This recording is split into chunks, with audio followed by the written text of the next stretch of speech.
ការនោះមានស្រីម្នាក់តាំងទីលំនៅនៅក្នុងភូមិសួនចំការផ្ទះនោះនៅដាច់ពីគេនាងនោះមានកូនខ្ចីអាយុប្រហែល 8-9 ខែតាំងពីប្តីស្លាប់ទៅនាងនោះក៏មេម៉ាយនៅតែជាមួយនឹងបងប្អូនឯកូនខ្ចីនោះពុំសូវជាជួនកើតរោគគ្រុនស្កន់ជួនម្ដងកើតរាងរៃស្គមលឿងលុះនៅយូរបន្ទឹកមកមានមនុស្សម្នាក់ដឹងថានាងមេម៉ាយនោះមានសម្បត្តិច្រើនទើបវាស្វែងរកមើលចន្លោះឱកាសនឹងទៅបញ្ឆោតកុហកបោកប្រាស់នាងមេម៉ាយនោះលុះដល់រដូវកាលគេច្រូតកាត់ទើបបងប្អូនញាតិដែលនៅជាមួយផងនោះគេនាំគ្នាទៅច្រូតស្រូវទាំងអស់គ្នានៅតែនាងមេម៉ាយតែម្នាក់នៅចាំផ្ទះមនុស្សពីលនោះកាលណាបានឱកាសហើយវាក៏កោរក្បាលហើយលួចយកស្បង់ចៃពោលោកសង្ឃដែលគេកោចោលតាមគល់ពោមកស្លៀកពាក់ធ្វើអាការកិរិយាជាលោកសង្ឃដើរត្រង់ទៅផ្ទះនាងមេម៉ាយនោះលុះដល់ហើយវាធ្វើជាដើរឈររេរានៅមុខផ្ទះឯនាងមេម៉ាយនោះអង្គុយនៅរៀនហាលឲ្យកូនបៅដោះលុះបានឃើញញាក់ខ្លែងភេទនោះហើយក៏នឹកថាលោកសង្ឃបរិសុទ្ធទើបបីកូនចុងទើថ្វាយបង្គំសួរថាព្រះករុណាម្ចាស់និមន្តមកពីវត្តណាត្រការរកអ្វីព្រះគុណចៅពាវក៏ឆ្លើយថាចម្រើនពរអាត្មាភាពមកពីវត្តក្រោមមករកបណ្ដាតទៀនធូប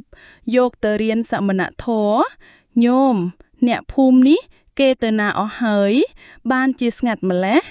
ករុណាម្ចាស់គេទៅច្រូតស្រូវឯស្រែអស់ហើយលោកម្ចាស់ដូច្នេះញោមចុះញោមឯងមិនទៅច្រូតស្រូវនឹងគេទេអូករុណាម្ចាស់ខ្ញុំម្ចាស់នេះទៅច្រូតកាត់នឹងគេឯណាបានកូនតូចនេះវាចេះតែឈឺមិនឈប់សោះឡើយចេះតែយំដាក់ពីដៃមិនរួចសោះព្រះករុណាម្ចាស់ចម្រើនពរចុះវាឈឺយ៉ាងណាកូនយោមនោះករុណាម្ចាស់អាការជំងឺនោះកំណត់មិនបានជួនកាលវាគ្រុនក្តៅក្រហាយទៅជួនណាវាកោចជាស្កន់ជួនក្របបាត់ដង្ហើមទៅម្ដងក៏មានករុណាម្ចាស់អូអាណិតវាពេកណាស់ញោមជំងឺនេះគេហៅថាស្កន់ខ្លាវាជួនណាញោមម្ដេចមិនរកគ្រូពេទ្យឲ្យគេមើលគ្នាទៅបណ្ដោយឲ្យឈឺយ៉ាងនេះជំងឺនេះមិនមែនជាក្រទេល្មមរក្សាបានកូនបងអាត្មាភាពម្នាក់វាឈឺយ៉ាងហ្នឹងដែរ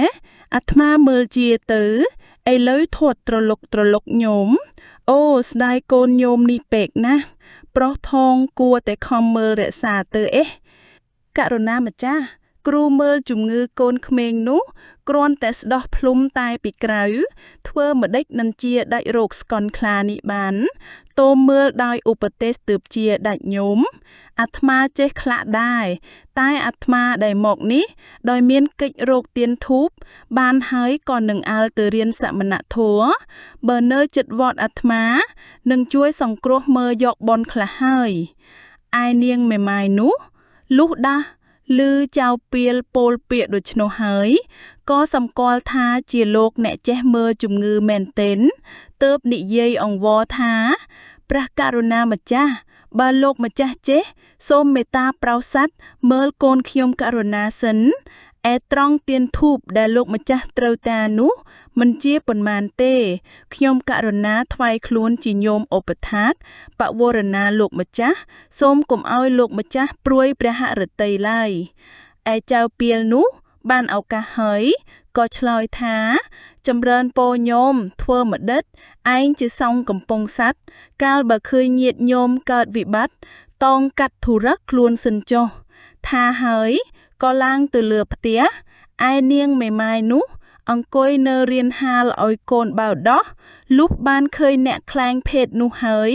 ក៏នឹកថាលោកសង្ឃបរិសុទ្ធទើបបីកូនចុះទៅថ្វាយបង្គំសួរថាព្រះករុណាម្ចាស់និមន្តមកពីវត្តណាត្រការលោកអ្វីព្រះគុណចៅពាលក៏ឆ្លើយថាចម្រើនពរអាត្មាភាពមកពីវត្តក្រោមមករកបណ្ដាទៀនធូបយកទៅរៀនសមណធម៌ ញោមអ្នកភូមិនេះគេទៅណាអស់ហើយបានជាស្ងាត់ម្ល៉េះករុណាម្ចាស់គេទៅច្រូតស្រូវឯស្រែអស់ហើយលោកម្ចាស់ដូច្នេះញោមចុះញោមឯងមិនទៅច្រូតស្រូវនឹងគេទេ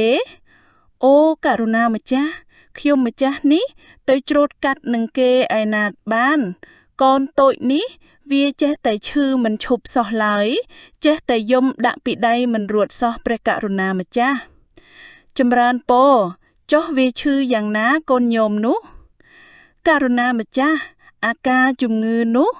កំណត់មិនបានជួនកាលវាគ្រុនក្តៅក្រហាយទៅ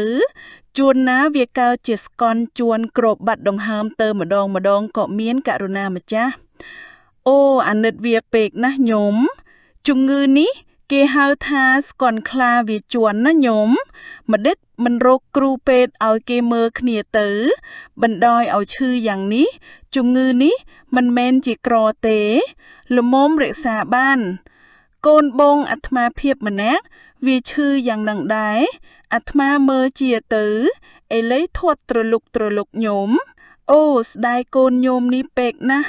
ប្រុសផងគួរតែខំមើលរក្សាទៅករុណាម្ចាស់គ្រូមើលជំងឺកូនក្មេងនោះ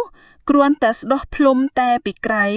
ធ្វើម្ដេចនឹងជាដាច់រោគស្កន់ខ្លានេះបានតើមើលដោយឧបទេសទៅជាដាច់ញោមអាត្មាចេះខ្លះដែរ